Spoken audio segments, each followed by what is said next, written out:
Conversaciones filosóficas por WIS Estéreo. Un encuentro y un diálogo con las filósofas, los filósofos, el análisis, la reflexión y la crítica. Bienvenidos.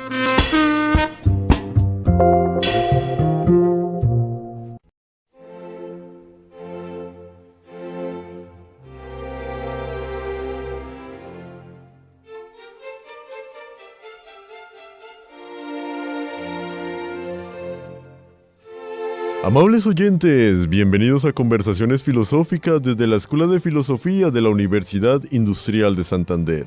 Un espacio de encuentro, de análisis y de diálogo con las filósofas, los filósofos, la reflexión y la crítica.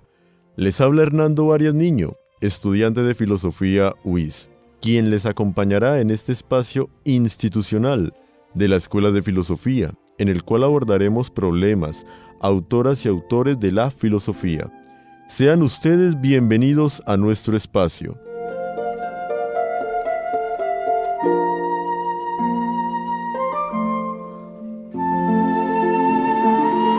En el programa de hoy nos acompañará la profesora Mónica, quien es doctora en filosofía de la Universidad París I Panteón Sorbona, magíster en Historia de la Filosofía Contemporánea de la Universidad de París IV Sorbona, y diplomada en Filosofía y Letras de la Universidad de Caldas. Profesora Mónica, bienvenida. Muchas gracias, Hernando. Para el programa de hoy abordaremos el siguiente fragmento del poema de la segunda versión, en 1800, de la obra trágica de Hölderlin, que dejaría inconclusa la muerte de Empédocles, sobre el suicidio del semilegendario mago siciliano y pseudofilósofo ecléctico del siglo III a.C., Empédocles de Agriento, quien se daría la muerte arrojándose en el Etna para alcanzar la inmortalidad, el dominio absoluto del conocimiento, el poder dominio omnímodo sobre la naturaleza, las almas de los efímeros y demás organismos vivos, la gloria imperecedera y la juventud eterna. Empédocles. Justo, todo lo sé, todo puedo dominarlo, como obra de mis manos, conozco, por completo y dirijo como quiero, Señor de los espíritus, a los seres vivos. Mío es el mundo y sumisas, me son todas sus fuerzas, la naturaleza. Necesitada de un Señor, ahora es mi criada. Profesora Mónica, ¿qué nos quiere decir este fragmento? Bueno, Hernando, este es un trabajo que estoy realizando hace más o menos 12 años. Es una preocupación fundamental sobre las implicaciones que tiene la usurpación de una de las corrientes filosóficas más importantes en la historia de la modernidad filosófica, que es el romanticismo alemán.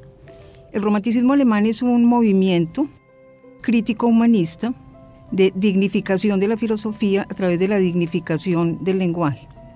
Supuestamente tuvo origen, esto ya es un poco discutible, en el encuentro que tuvieron 3 compañeros universitarios de un seminario protestante calvinista creado por un explotador minero para los hijos de los pastores calvinistas, y que se centraba esencialmente en el estudio del hebreo, en el estudio de la antitradición judía, del texto talmudista, y en una visión emparentada estrechamente con el problema de la explotación minera. Ellos se aburrían en el seminario y sentaron una protesta porque se prohibía, había un confinamiento de los estudiantes, se restringían mucho las salidas, los estudiantes no podían leer textos que se salieran, de la orientación del STIF, o el seminario de Tubinga, y entonces hacen un pequeño manifiesto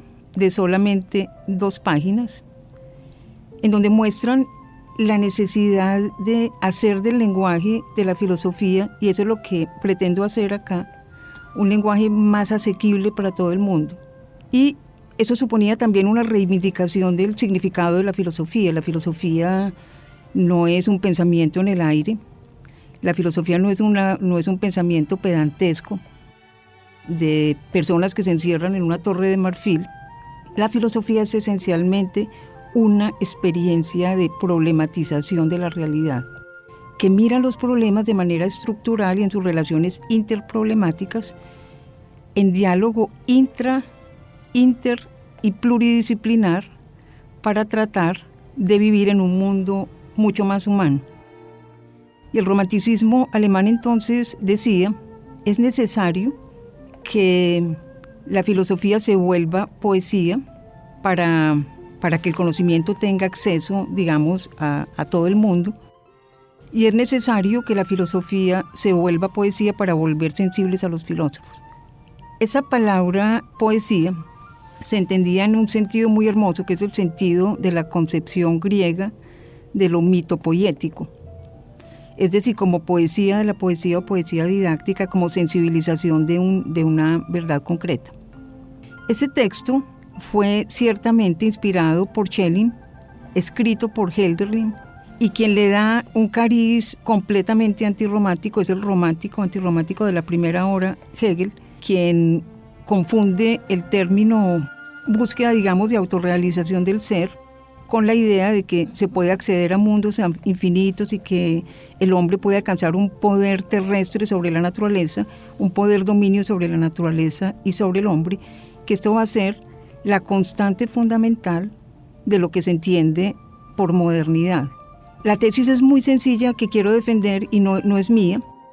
La historia de la filosofía moderna es la historia, o del pensamiento moderno, es la historia del capitalismo moderno en sus diferentes fases de autodesenvolvimiento. En el siglo XV, el capitalismo mercantil; en el siglo XVI, el capitalismo de las finanzas y manufacturero; en el siglo XVII, el capitalismo preindustrial; en el siglo XVIII, el capitalismo industrial de las supuestas revoluciones industriales en Inglaterra; y en el siglo XX, el modelo neoliberal como capitalismo postindustrial, entre comillas, o de consumo, que parte de una tesis muy fácil, digamos, de explicar, que se funda en la equiparación entre los términos crecimiento y desarrollo. Y entonces, según la cual, el crecimiento económico como desarrollo económico maximiza la riqueza sin tener en cuenta la forma en la que se distribuye. Pero para imponer estos sistemas capitalistas era necesario una narratología de carácter alegorista. El término alegoría es un término muy problemático, no está en Platón, esa es la crítica de Platón. Se dice de manera espuria que Platón es el fundador de la alegoría. La alegoría fue fundada en el siglo I por un personaje que se llamaba Filón de Alejandría, para el que Platón era un Moisés que hablaba ático. Entonces toda la historia de la filosofía está orientada por una corriente filosófica y una contracorriente filosófica. Esa corriente filosófica se llama arrianismo, es un movimiento medioambientalista, el primer movimiento crítico disidente de la historia, que se va a desarrollar y que todavía existe, y un contramovimiento que se llama el neoplatonismo, cuyo precursor es un personaje muy siniestro, entre otras cosas, que se llama Plutarco de Queronea, que distorsiona completamente y sociobiologiza y fisiologiza el pensamiento de los filósofos clásicos griegos, Platón y Aristóteles. Entonces, ¿cómo se introduce esa narratología en el siglo XVIII? Y para empezar lo voy a decir de una manera muy sencilla. Empédocles de Agrigento, primero, no era un filósofo griego, era un filósofo siciliano, una colonia que venía de Cálcida y de la región de Jonia, no eran griegos.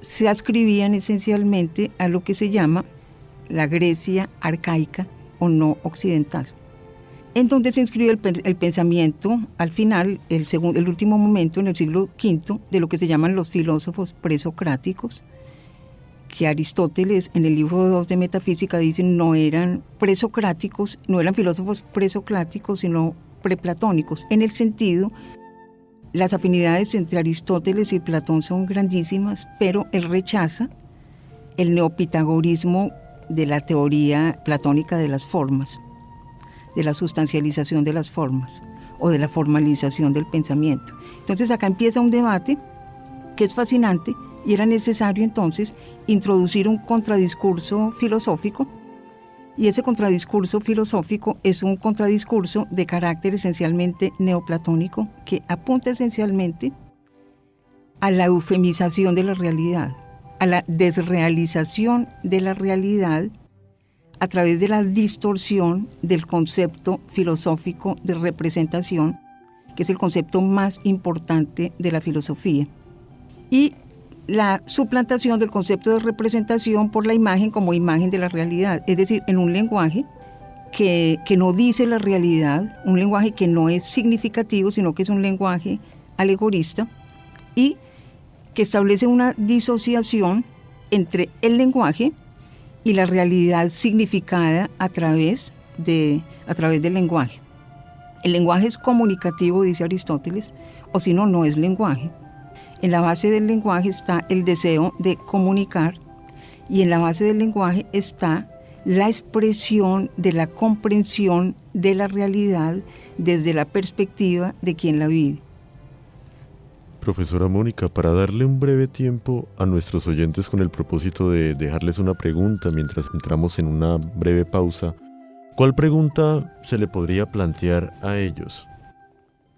Bueno, teniendo en cuenta lo que acabo de decir, haría una pregunta y hago esa pregunta desde mi corazón.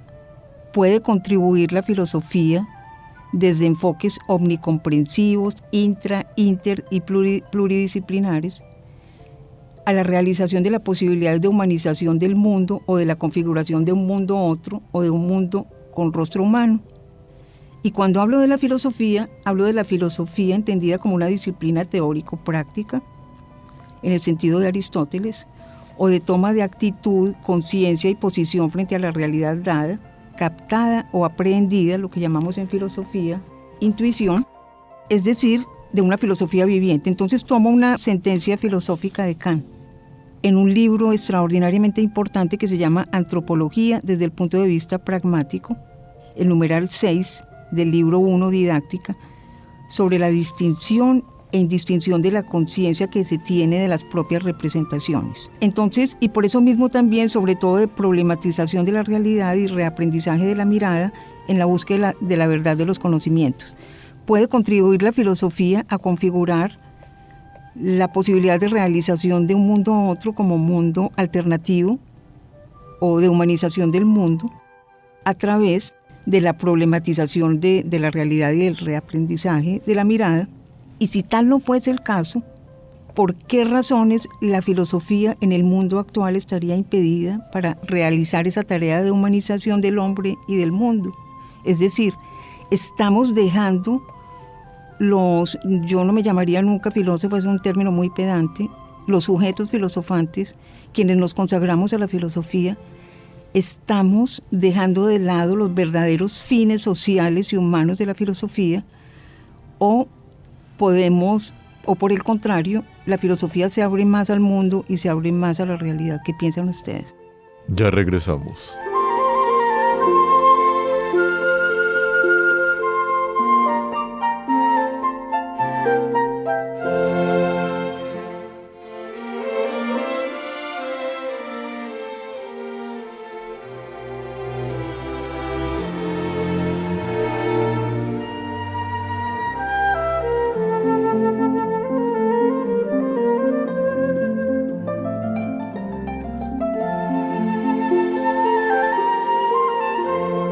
Amables oyentes, están en sintonía de los 96.9 MHz WIS Estéreo, la voz de la universidad. En este su espacio, conversaciones filosóficas desde la Escuela de Filosofía WIS.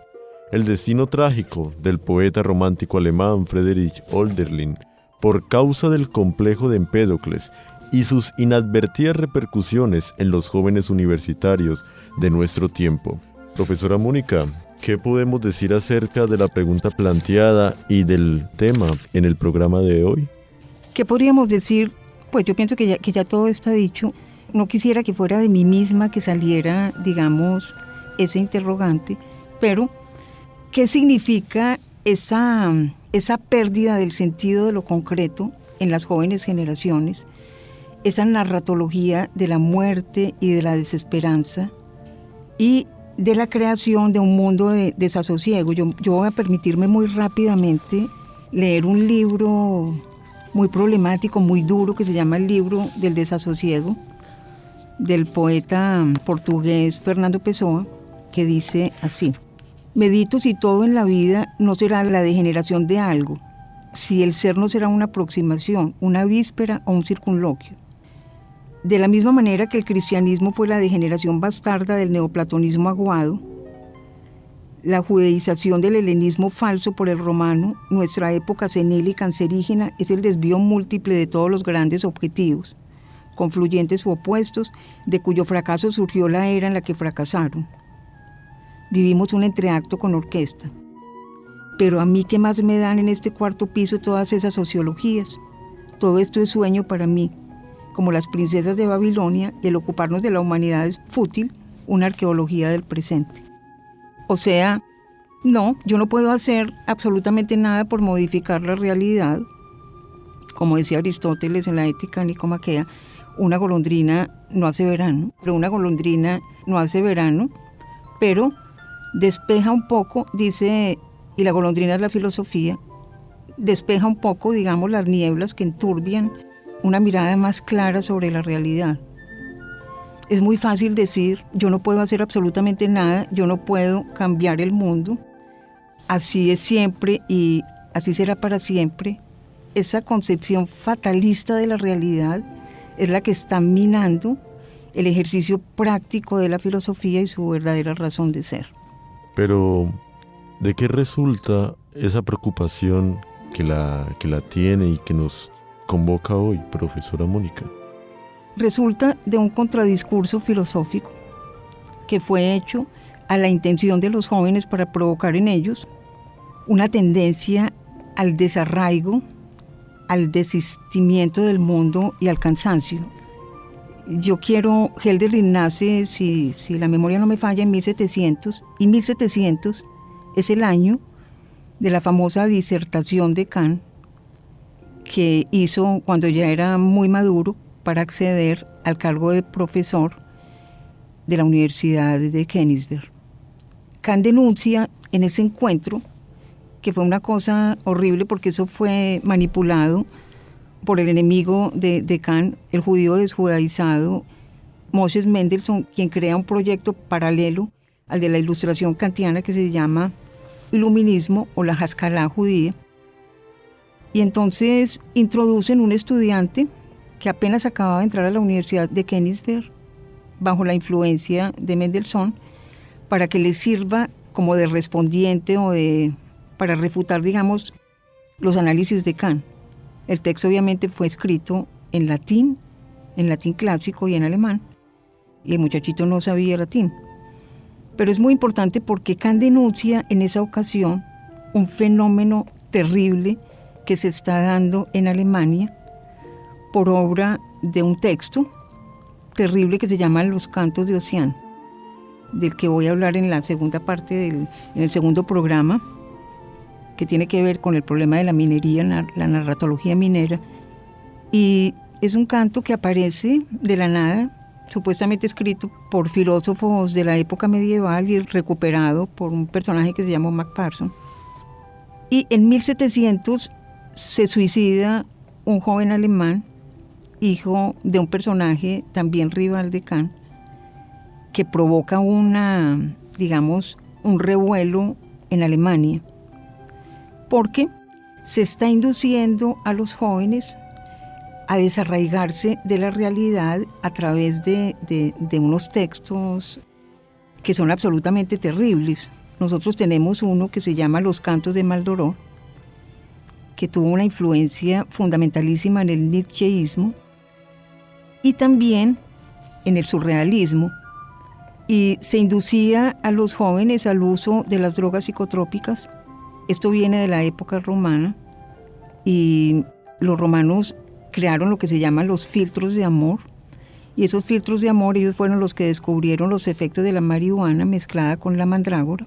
Entonces eso provocaba sentimientos de éxtasis o de autoposesión por el Dios del instante, como ellos decían, y muchos estudiantes se murieron a consecuencia de esto. Entonces, son libros realmente escalofriantes. Hay otro, tengo acá los Cantos de Maldoror, si tengo después un poco de espacio, otro texto terrible, escrito por un filósofo que respeto mucho, en la segunda fase de su pensamiento. Él venía, George Lukács, un filósofo rumano de orientación fenomenológica husserliana, especialista en estética. Escribe un texto escalofriante, se llama Acerca de la pobreza de espíritu y otros textos de juventud, que es espantoso. Es un libro, pues, que produce pánico y se funda en la usurpación a contraempleo de los conceptos de la filosofía. Ese libro tuvo mucha influencia.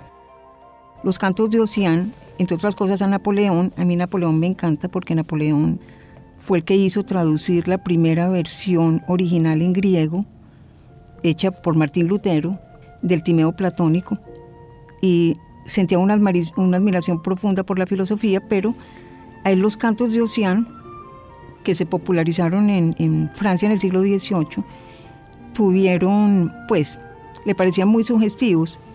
Hizo pintar entonces un cuadro sobre los Cantos de Ossian. Eso es un mito minero del que voy a hablar después, pero hasta qué punto, digamos, incidió en una teoría que está muy en boga en la UIS, se llama el trascendentalismo. ¿Y qué significa la palabra trascendentalismo?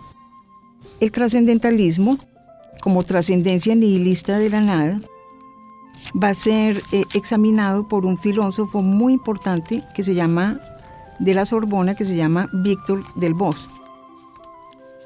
Y entiende el trascendentalismo como una trascendencia nihilista de la nada, como una fuga de la realidad, y muestra cómo esa fuga de la realidad va a tener repercusiones terribles en la filosofía. No encontré exactamente el texto, pero más o menos era esto lo que quería significar.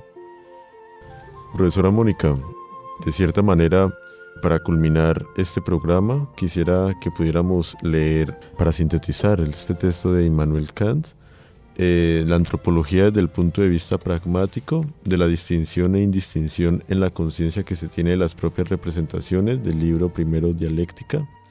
La conciencia de las representaciones que se precisa para diferenciar un objeto de otro es la claridad, pero lo que hace clara la composición de las representaciones es la distinción. Es solo ella la que hace de una suma de representaciones un conocimiento. Así, entonces, si la facultad de conocer debe ser llamada por autonomacia, entendimiento, en el sentido más general de lo que dicha palabra significa, este debe contener la facultad de aprender atención, las representaciones dadas para reproducir la intuición del objeto y la facultad de reflexionar, para producir el conocimiento. De quien tiene estas facultades en mayor grado se dice que es una inteligencia superior. De aquel con quien se le compara por contraste se dice que es un asno, porque es necesario que haya alguien para conducirlo.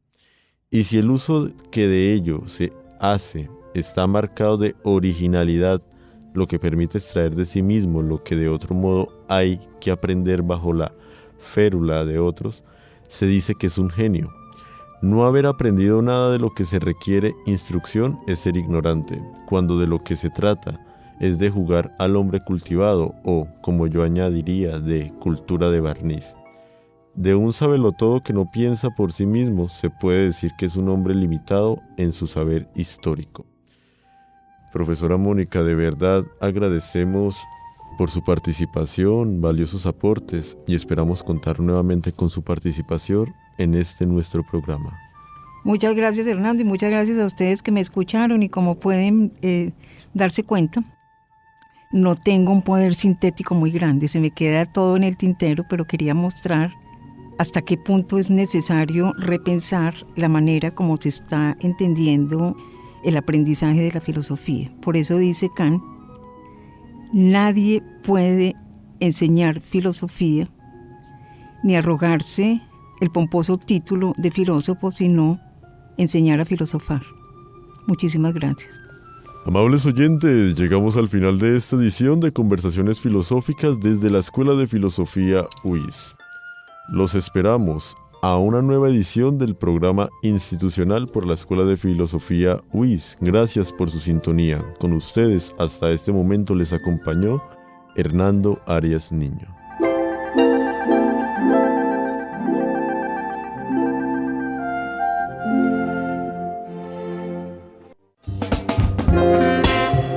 Emisora UIS presentó Conversaciones Filosóficas, espacio radial institucional de la Escuela de Filosofía UIS.